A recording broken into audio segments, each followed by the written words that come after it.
So you've mentioned that China has a no interference policy with other states, and that states should have their own ability to dictate their way of life or just their existence. But wouldn't you say China's presence all over Africa is in a way an exercise of some sorts of power, a soft power of sorts, and does that not contradict with the foreign policy of China?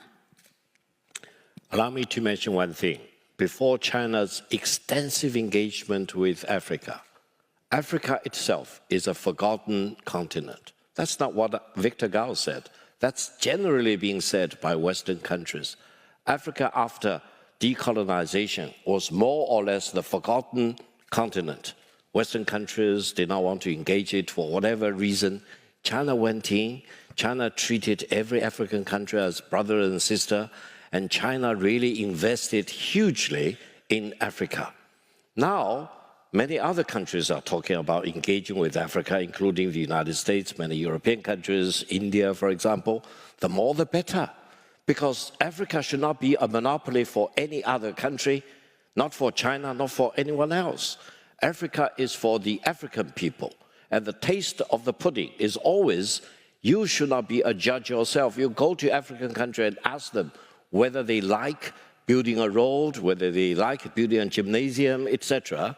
That is the only truth, because don't be lectured by other countries about what value African countries should have.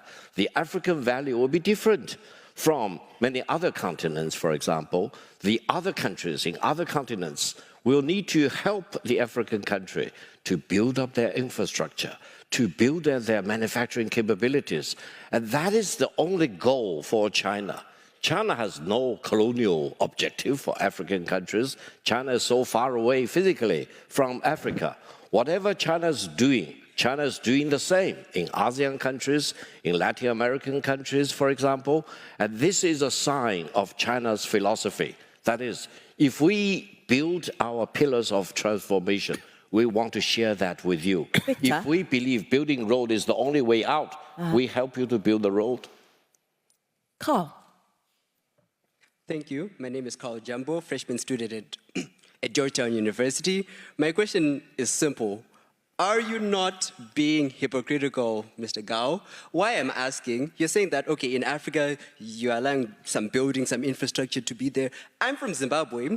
We have the second largest lithium reserves, but we're at the brink of losing ownership of all of these lithium reserves just because China built a parliament for my country. So if you're saying that you are promoting the sovereignty of nations, of countries, but you're taking our own parliament away, and let's say the airport in Kenya, for example, are you not being hypocritical? Let me be very blunt. Zimbabwe is a great country. You had your election several years ago, and the presidential candidate was very much against China.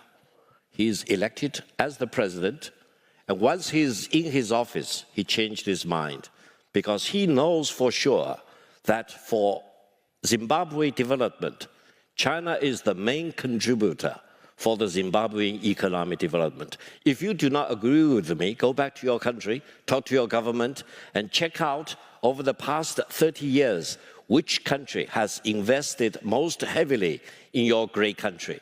I know Zimbabwe well. China has dealt with Zimbabwe governments for several decades, including your great presidents, for example. And I would say China-Zimbabwe economic cooperation has helped the economic transformation in Zimbabwe, in building up infrastructure facilities, and in building up manufacturing capabilities of your country. That is the truth, if I may tell you. I think that is the only truth. Development is the hard truth. Thank you, brother.